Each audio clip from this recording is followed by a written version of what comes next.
I'm going to be up here for a very short period of time. I think the real star here is going to be Sean, who's going to talk about our back-end system.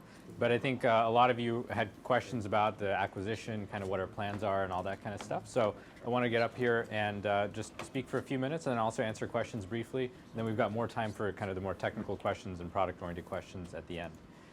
So by means of introduction, I'm Sanjit. I'm one of the founders of Meraki and the CEO. I'm also a Cisco employee. As you guys know, Cisco acquired Meraki late last year. The deal closed in December, and we're now the cloud networking group based in San Francisco, developing a line of cloud managed products for Cisco, which are, of course, the Meraki portfolio. It's been a really interesting acquisition process. I think this was a very large deal for Cisco. It's one of the largest deals that they've done. It was obviously kind of something we weren't expecting to do, so a lot of change for us as a company as well. But it's really being set up in a very interesting way, and I think you guys saw the t-shirts. We're putting the Cisco in San Francisco. So the idea is we're going to continue developing the Meraki product line the way that you guys have seen it before. So wireless products, switches, security appliances, mobile device management, and of course the dashboard. The idea is that it's a new line of products that Cisco can now offer. So you guys just heard all about the great unified access products that they came out with recently from the unified access team, the 3850 switch, the 5760 controller, and all that stuff. And the idea is that we basically have two portfolios now. And really, the reason behind this is we're seeing a lot of customers who are transitioning to cloud.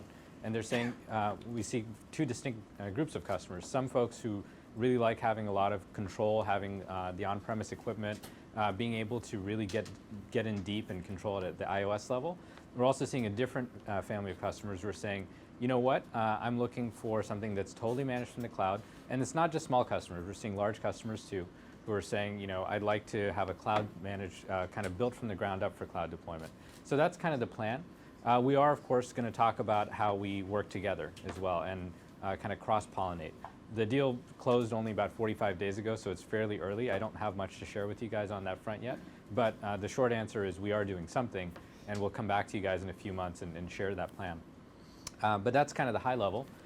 We are continuing to develop the software. We're building actually a new office in San Francisco, so if you guys came to our SF office right now, it would be very uncomfortable because how packed it is. We'll have a new office in about 5 or 6 months. So hopefully next time we see you guys, we'll see you up in the city at our new building right on the water. And we're continuing to hire. So engineering is actually growing quite a bit. A lot of software developers that we're pulling in for cloud services, and we are building new products, both on the hardware and the software side, which we'll announce over the next couple months. So that's kind of the high level. In terms of content today, I think Sean will talk to you about how the cloud backend was developed and sort of the process behind that a little bit, how we operate and manage it. That is, of course, kind of the foundation of Meraki and what made us so successful. The business, by the way, has been growing very well. We grew almost 3x, actually a little over 3x in the last year, and that's just an incredible growth rate. Our product lines are also doing very well, so the wireless line, which you're all familiar with, being a WFD, of course, but also the switching and security appliance lines are all double-digit percentage lines, growing very, very fast, same rate. And the System Manager product is installed on about 1 million devices now, and growing very fast as well. So all pretty exciting stuff. I think we're seeing a market transition to cloud. Everyone's figuring this out, both on the vendor and the customer side, and it's going to go on for a while, right? So this isn't something that was kind of neat, lasted a year, and kind of back to everything as usual. I think this is a kind of deep transition. So we're pretty excited to be figuring it out. So I know I just gave you guys a bunch of information. I wanted to see if you guys have questions that are front of mind that I can answer. Yeah, Blake? I think one of the things that I first thought about when I heard about the acquisition is what was going to happen to the culture of Meraki. Because if you look at your offices, you're very much so a startup mentality, a very fluid company. I send notes to AJ about, hey, this thing's not working in System Manager, and it's fixed the next day. He didn't actually fix it, but no, AJ didn't. He handed it off to somebody to fix it. AJ just looked good up front, right? Yeah.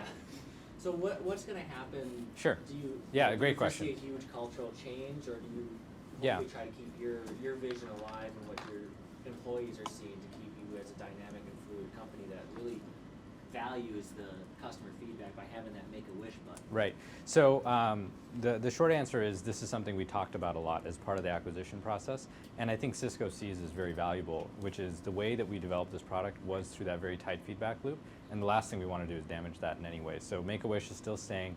We're still going to do enterprise customer summits and kind of meetups the same way. And being in San Francisco, the idea is that it's a smaller site. It's focused entirely on that sort of software development mentality where it's very fast moving, very fluid, like you said. The open space is staying the same, so we're not going with the cubicle thing. We're just kind of doing what was working and not breaking it is the idea, and actually trying to scale it. So we're hiring more people. We are also conscious that we're part of Cisco now, right? And I think you're going to see elements of Cisco branding and all that stuff. I think that's actually great because it assures a customer that, hey, you're dealing with Cisco, company that you trust and have a long-lived kind of relationship with. So the idea is to try to get the great elements of Cisco's credibility and channel and presence, but keep that kind of fast-moving software development culture. And you'll actually see some more announcements around that where San Francisco is really becoming a center for software development for Cisco. So are we going to see Make-A-Wish appear in Cisco products? That I don't know. I think the cloud backend is a pretty big piece of that. So connecting all that. I have to not let the opportunity pass, and it's not a dig on Cisco.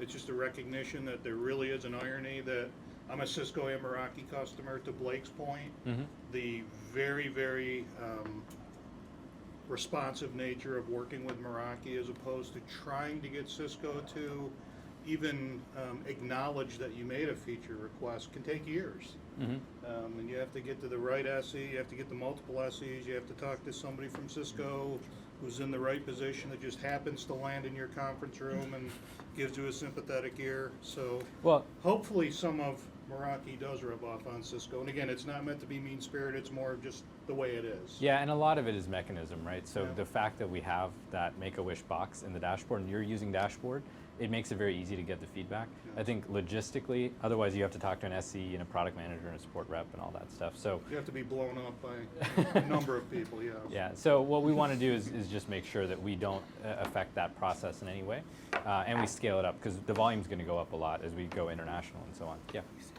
No, it might be obviously too early for you to answer this, but are we to expect that the next line of APs that come out from Meraki are going to just be Cisco APs with Meraki tie-ins to them, or what's the plan there? Or is it going to continue to be two separate? So there is a pipeline of products underway. The plan is not to affect any of those, so you will see new APs from that were developed kind of at Meraki and Cisco. I think long term we will develop APs together, but the hardware development cycle is very, very long. So just to kind of set expectations, we'll be kind of bringing both offerings to market, and you can choose whichever one is sort of the right fit. Yeah. Does that mean your branding's going to be more teal colored now? We haven't chosen colors yet. I think what people saw as the bigger advantage for Meraki was the software side of things than the hardware. So I guess that's leading on from what Dan had mentioned. But I guess a lot of customers would be pretty keen to take Cisco APs and have them managed. Yeah, and we've definitely heard that feedback, and so that's kind of one of the motivations for figuring out how do we get the best of both and kind of bring a great solution out. I think the implementation details matter a lot. So one of the things we prided ourselves on was just having a solid software implementation that was relatively bug-free, and when we had bugs, we fixed them quickly. I think we want to be careful before making any kind of sudden transitions. Also, the way that we developed the hardware platform was fairly agile and in close ties with the software. So we want to make sure that we don't lose the ability to come out with new cool software features because we didn't put something in the hardware. So there's kind of both there. Yeah, great questions. Anything else I can answer while I'm here? So in the next couple of months, I think some of the exciting changes that we have in mind are we are going international. So most of Meraki's business has been based in North America and partially the UK and Ireland, but we're expanding to Asia Pacific and Japan. There's kind of the rest of the world in general, other markets in Europe and so on. That's one of the cool parts about being part of Cisco. Cisco has been doing this for 25 plus years.